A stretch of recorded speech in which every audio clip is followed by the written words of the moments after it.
I am with the North Carolina Association of County Commissioners. Thank you so much for having us here today.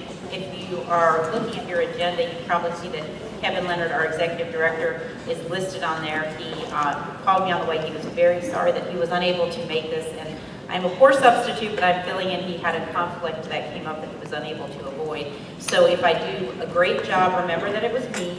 If it's terrible, then Kevin was the one who gave the presentation, and then we'll be good. So, and I understand we had a room change, so I will do the best to try to see what my slides say, but bear with me. And I know that as well that Chris from the league, unfortunately I was unable to listen to his presentation, so there may be a little bit of overlap, but anything that I can answer or anything that differs, please don't hesitate to ask any questions. And the last thing I will say is I'm on the agenda for 45 minutes, but I know you're on a tight time frame, so I'm going to try to do this in 30 minutes, which should not be a problem. I can just walk off the stage now. I can do this as long or as short as you would all like, so I'll try to go through it pretty quickly, but don't hesitate to ask if you have any questions. So thanks again. I'm really excited to be here, and I will say, and again, I talked with Kevin this morning, and I also want to give a shout out to, hopefully you all know, Glenn Gerton, who is over there, our Technology Services Director with the NCACC, and one of our commitments is to re-engage with your group. I know we have been really involved, and we've gone through some transition at the association, so I just want you to know that that is our commitment to you, so please don't hesitate to touch base with me personally, with Glenn, with Kevin. Let us know what we can do and how we can help and how we can be more involved and get you more involved with our association. So with that, I am going to give you a legislative update. But first, to the association, I just wanted to give you a little bit of a background on what we've been going through. We've recently done our strategic plan, and up on your screen, you'll see our vision and mission statement. And those just talk more to the fact that we do want to, we are re-energized, get re-engaged with all of our partners. And obviously, what you think of a lot when you think of the association is our advocacy work, but we also do a lot of work in education, research, and member services. So we just wanted to give you that overview. And to your involvement, oops, go back. There we go. One of the best ways that you all can get involved is we have steering committees, and those are subject matter steering committees, and up on the screen in front of you, you'll see the various areas and the chairs and where they're from, so you can identify if any are from your areas of the state. But right now, I'm going to talk in a few minutes about our legislative goals process, but primarily what's going through these steering committees are legislative goals, and a lot of the ones that pertain to your area are in the General Government Committee. So I'm going to talk a little bit more about those in a few minutes. All of these steering committees have met through the first step in the legislative goals process, with the exception of General Government, which is meeting next Thursday, I believe, November 3rd. So if you have interest, we do have a number of goals in this area. That is a great area for you to get involved in, that we can really use your help and your expertise. So a quick overview on what I'm going to talk about today. Some county legislative issues, a brief overview of the election. I'm sure that no one's been talking about that at all or heard anything about that. Passed a number of billboards on the way here, so that was a good reminder. The legislative goals process and a couple of other issues of interest. With regard to our 2016 priority goals, so this is what we came out of the previous biennium of the General Assembly. These were our main goals, and as you can see, the second two I'll talk a little bit about. They have to do with whether school boards can sue for sufficient funding and local option sales tax, but the one I really want to focus on with all of you, and as you can see, this is one of our top priority goals. We come out with a large number of goals, but one of the top priority goals, as you can see, was to support legislation, regulations, and funding that would preserve local option and authority where needed to deploy community broadband systems and ensure community access to critical broadband services. I know this is an area of interest to many of you, and we hear this repeatedly throughout the state as we travel around, that there is, even within counties that have great infrastructure in parts of the county, that there are areas within every county, that all counties have both urban and rural areas, regardless of the county, and that there are areas that are not served within every county. And this is a significant goal that we continue to talk about, and as I say, we have goals that have been proposed in that General Government Steering Committee that will be discussed next week. On a federal level, we recently took our NCACC Board of Directors on a trip to Washington, D.C. So if you can imagine, we have a member board of about 50 members. About 35 of those members we took on a bus and traveled together up to Washington, D.C. So that was interesting. Imagine taking your local elected officials on a bus up to Washington, D.C. But we had a great trip, and there we met with both Senators Tillis and Burr, as well as some of our congressional delegation. And a major topic on the federal level was this discussion of broadband. We did meet with an undersecretary from the federal level who talked about the services that they are providing. So to the extent that this issue is coming up in your counties, let us know, because we now have some additional contacts on the federal level that we can get information to. And of course, as we move into the state legislative session, we're going to continue to work on that as well. And as I mentioned, the other two, just maybe of some interest with regard to school board lawsuits. If you may or may not be familiar, but this is an area in which, apart from any other area in the budget, that school boards are actually allowed to, their statutory authority for school boards to sue the county commissioners if they feel as though they're not receiving sufficient funding. What this has resulted in over the years is generally just a mediation process. But most recently in Union County in particular, there was a lawsuit that ended up with a $90+ million verdict. It was ultimately overturned with involvement from the association and others on the amicus level, but it's something that we continue to look at because education funding is so significant. And this all ties into the broadband topic because, as many of you may know, so many in so many schools and across the state, textbooks have been eliminated, and we're going simply to people accessing, or to children accessing their information through the internet online. And so in order to do that and to be able to be successful, there needs to be access to broadband services across the state. So that's something we continue to work on. And finally, there was the request to authorize local option revenue sources across the state. What that simply means is that there's some areas that have certain options, such as occupancy tax, transit tax, other things like that. And this was just to request that what's good for one is good for all. So if there's an opportunity to do this in one county, that there should be the opportunity to do this in all counties. So just to look at an overview of what actually happened in the past legislative session. Why is that important? Because we can't figure out where we need to go unless we can figure out where we've been. There was a $22.2 billion budget. House Bill 972 passed, which had to do with law enforcement recordings and whether or not they were public record. And again, this may be an issue that you've heard about, obviously, with regard to what happens now. If you've got law enforcement in your communities and you have these law enforcement cams, what happens with those and what does this mean? And there was significant discussion, committees, and they continue to do work on this out of the legislative session. But ultimately what happened and what came out of this legislation was the idea that the law enforcement body camera recordings are not a public record, and the law enforcement agency may show the video only to the person recorded on the tape or the representative.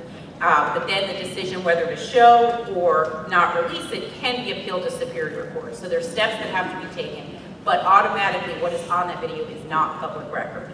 That did become effective October 1st, so that now is just, I guess, about a month into effect. So we're going to see practically what happens with that and what happens in communities, whether or not body cams are employed. And so that's something that we'll be monitoring very closely. As you can see at the bottom, though, there were some significant things that did not happen, and it's often important not to look at just what happened, but what did not happen, because that often gives us insight into some of the things that may be considered again in this upcoming legislative session. There was a huge regulatory reform bill that was kind of the kitchen sink, had all different kinds of things, a lot of land use and other things that were thrown in there that ultimately did not pass. And so we heard a lot of discussion when we went up to Washington, D.C. on the federal level, and we continue to hear it on the state level about government regulations. So we anticipate there will be this opportunity again to look into some of these regulations and for the legislature to look at them and perhaps again introduce an omnibus bill. Whether or not that will pass, only time will tell. There were no major changes to the sales tax distribution model, And just one interesting bill of note, there was a local government immigration compliance bill that talked about basically local governments would be penalized. They would, from the city side, lose Cal or road funding. On the county side, would lose school construction funding if they did not comply with immigration laws. It was an interesting legislation because I don't remember in recent times where there was a bill that said basically you're going to be losing funding if you don't comply with the law. That ultimately did not pass. But it was a little bit concerning, that model of if they're going to, at the General Assembly, attempt to do things like that. So we will continue to monitor to ensure that we can maintain all of the funding sources on the local government level. Some big budget items. As you can see, behavioral health funding is a topic that, in fact, our current president is Fred McClure from Davidson County, and one of his initiatives is mental health funding and mental health services in the counties. So we wanted to just highlight that there were some increased behavioral health funding items in the budget, but not more importantly, but perhaps more significant to you, is the broadband and internet digital infrastructure items in the budget. So as you can see, there was $1.25 million to develop a state broadband plan. Now, think about that. That's, for a statewide plan, while $1.25 million is a significant amount of money, that is not a tremendous amount of money to develop a statewide broadband plan. Yes. So our concerns from an advocacy level, we will continue to push for more money on that one because, again, that's a pretty low number to develop a statewide broadband infrastructure plan. State funding to help expand broadband access, as you can see, there's $500,000 for a couple of internet projects, $250,000 for a project in Stokes, and the same for a project in Cumberland. But again, those are relatively small numbers that we need to really continue to push and emphasize. And this is where I will again issue my plea that we can use the help of all of you to emphasize just how important this is, how significant it is, and also that these dollar amounts really do not go very far in having to effectuate a statewide change in how broadband is delivered. And the next thing that we'll just talk about is school capital funding. I wanted to talk about that a little bit because it's really a major initiative at the association that we're working on, and why it is significant to you is that we've seen over the years that the state funding of education on the capital side has gone down. I'm going to explain about that in just a minute. But why that is of significance here is that the more money on a local level that has to go into education, the less there is for broadband infrastructure, other things that we've been talking about. So if you look to what the school funding responsibilities are in North Carolina, essentially the way the system was developed was the state's responsible for operational costs, the county's responsible for capital or building costs. But that, over the years, has sort of muddied. The waters have muddied. And what now has come into play is that there's increased operational funding on the county level, and not every county, obviously, is in the position to provide the same amount of capital funding on the county level. So that has, what that's resulted in is somewhat of an unequal playing field.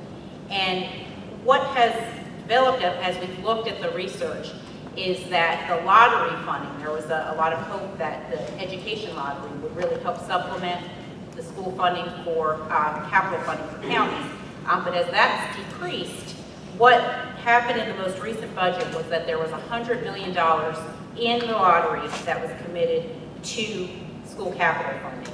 And I just want to show you on this slide an illustration of really what that looks like. So $100 million, you can see really what that gives you, and $100 million statewide, right? And what that gives you total is essentially the ability in this market to build one elementary, one middle, and one high school. And that's just one in one area. So that is where we are really focusing on trying to increase what is coming to state, from the state to school capital funding, because as you can see, the more that has to be put in to repair these schools and build these schools takes out money from other areas and other critical needs. So that's just a highlight, an overview of the legislation and some of the things that passed in or did not pass in the General Assembly over the past biennium. But as we move into the next biennium, it's really a wild card, a question of what's going to happen, and that's because of, as you can imagine, the election. So we're having a lot of discussions. We're going through our goals process right now, but so much of that is uncertain because we don't know what's going to happen in so many of these races. And as you can see, we like to call it the triple full moon cycle, but you've got your president, your U.S. Senate, and your governor who are all up. And depending on what happens in those, any of those races, there could be a lot of changes in both the elected officials, the staff, at all of these levels. So we are obviously monitoring all of these closely. The other significant piece from an advocacy or legislative standpoint is right now, as you may be aware, in both the House and Senate, they're basically super majorities. So they're veto-proof majorities. And that means that if some legislation is vetoed by the governor, if it were to go back, there are enough votes in both houses to override those vetoes, should those houses so choose. So one of the things that is a big topic of discussion is that if there were to be any change, would that change that veto-proof majority? And of course, that then really changed the dialogue and the significance of vetoes and what the governor would, the power essentially of the governor. So we're monitoring those. If anyone knows what's going to happen, I'd love to know. It's going to be an interesting election. As you can see, it's a peculiar national dynamic effect on turnout, so I think that's really going to impact a lot of what happens down ballot. And I know there are a lot of local officials up as well, so we don't know what's going to happen in a lot of those races. And one of the other interesting things that we look at is that, as you can see over the past biennium, there were 21 legislative retirements. What that means for us, particularly from a local government level, is that there's a loss of institutional knowledge, and particularly there are some folks that we would really go to who had a great understanding of local government and county government. Some of those folks have been among that group of retirees. So what we like to talk to any of the elected officials about, any staff about, is that don't assume that when you go to talk to your elected officials on a state level that they understand what you do. I think it's very important to have that dialogue and that education, and that's one of the things that we hope to be able to help with at the association level. It's really important for the state elected officials to understand the state-county partnership and what you all are responsible for on a county level. So just keep in mind that anytime you have those discussions or have the opportunity to have those discussions, start from an education standpoint, explaining what you're responsible for and what you need to do to get your jobs done. Because don't always assume that there is an understanding of everything that is happening on the county level. As you will see, there are also 2 open council of state seats, the Attorney General and Treasurer. Treasurer is of significant importance to the counties because of the local government commission, and that is the entity that exists with regard to local government debt, and so we're really watching that closely to see how that plays out. Of course, it's anyone's guess what the fallout from the HB2 on either side could mean, so that seems to be driving perhaps turnout in this election. And most recently, Hurricane Matthew has impacted a lot of what's happened across the state, and we hope that those counties and cities that were impacted by Hurricane Matthew are recovering. We know that this has been very tough, and yet another tough blow to a lot of those areas. And so from the association standpoint, please let us know how we can help or what we can do to assist in any of that recovery. And we just don't know if there'll be any October surprises. So we've got a couple weeks to go, and I'm sure if you were like me, you will be happy to not have to see any more of these ads and get all of that over with and move on to something else. I often think, gosh, if all the money that has gone into buying all of those prime ads, what I could do. But what we could all do with all of that money. So we will be moving beyond that soon. Now, I just wanted to highlight, as I discussed earlier, we are currently in our legislative goals process at the association. And this is what sets our agenda, sets the stage for the next 2 years, essentially. We're going into the long session in the General Assembly. They'll come back in January and then go as long as it takes to get a budget passed, which in theory should be June 30th, but typically it's not the case, so they could go anywhere into the summer or beyond. And so what we do, for those of you hopefully who have been involved or would like to get involved, is we have this legislative goals process where we bring everything up from the county level through our board and through our legislative goals committee to ultimately come up with a package of legislative goals, and that's what our advocacy team will be using down at the General Assembly to really make sure that we have heard the county voices and are moving forward with the items that are important to counties, and also certain things that on a defensive that we need to make sure to protect against, such as unfunded mandates. As you can see from this process, what happened through July and September is that our boards submitted proposed goals. They were referred to those various subject matter steering committees that I showed you in the beginning. And now, as I said, we are in that steering committee meeting process, with the final one culminating next week on November 3rd, the General Government Steering Committee. What happens in those steering committees is that we have elected officials, local county commissioners, but we also have all folks from county staff who are interested in these subject matter areas come to these meetings to help vet, discuss these goals, and determine which ones are important to prioritize to move ahead for this agenda. So as we move through these steering committees, we will whittle down the total number of goals, and I will tell you that we had over 200 goals submitted. So now we are trying to, and some of those were duplicative, so now we're trying to whittle those down through the steering committee process. And then the next step will be the Legislative Goals Committee, which is made up of a group of elected officials who will then determine what they will bring to the association board at our Legislative Goals Conference in January. At that point, we will have our goals packaged. And as you saw from the initial information that I provided, one of the primary things that came out of that process last year was the importance of broadband, better access, better funding, and really working on that issue. I anticipate that that will probably be a goal again, but again, and I know I'm repeating myself, we can really use your expertise and knowledge in helping us to further that and also come up with solutions. What we find when we go down to the General Assembly is that they are receptive, they listen, they understand, but if we can go to them with proposals and solutions, that is going to be a much more effective and better way to advocate and hopefully move the ball forward on various issues. And I just wanted to now highlight a couple of other issues that may be of interest to you all. We have, obviously, I know there are GIS folks in the room, and just to tell you about some, I guess, interesting things in this area. The Department of Revenue is now using more or better GIS data to accurately source and distribute sales tax to counties. And we have increased revenue capacity, increased research capacity on the association staff. Now we have a director of research and a research staff that is working on mapping and emerging issues for counties. And so if you go to our website, we recently refreshed our website, and there are additional resources on there. You can see that there is a county research tab that will show some interactive maps and other GIS information.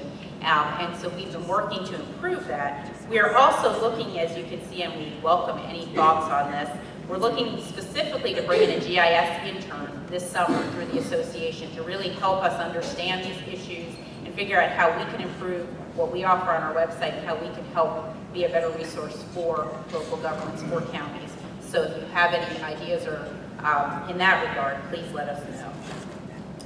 With regard to NC Fast, you may or may not be aware that the association back in May of this year got together a working group, and this was actually comprised of representatives from on the federal level as well as representatives from other states to bring together our counties to talk about best practices and collaboration and how we can really work together to improve what we are doing on a county level in terms of inputting information.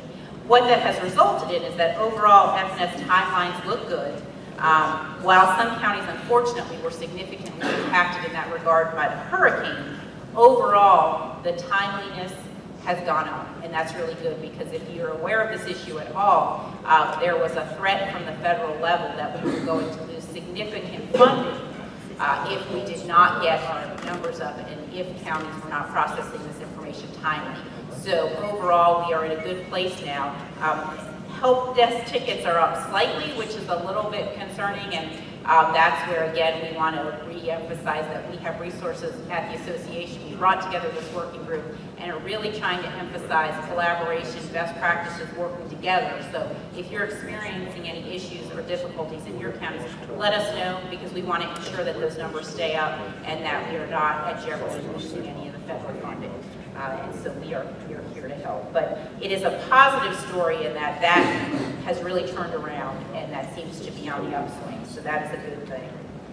And one other area of note is the North Carolina Property Tax System, or NCPTS, that we have 16 counties in, but it represents 40% of the assessed property across the state. So for those counties that are involved, it's basically a collective, a property tax system that is housed at the Association of County Commissioners, and it's a pool of counties that get together and basically pool their funds to work on enhancements to that software.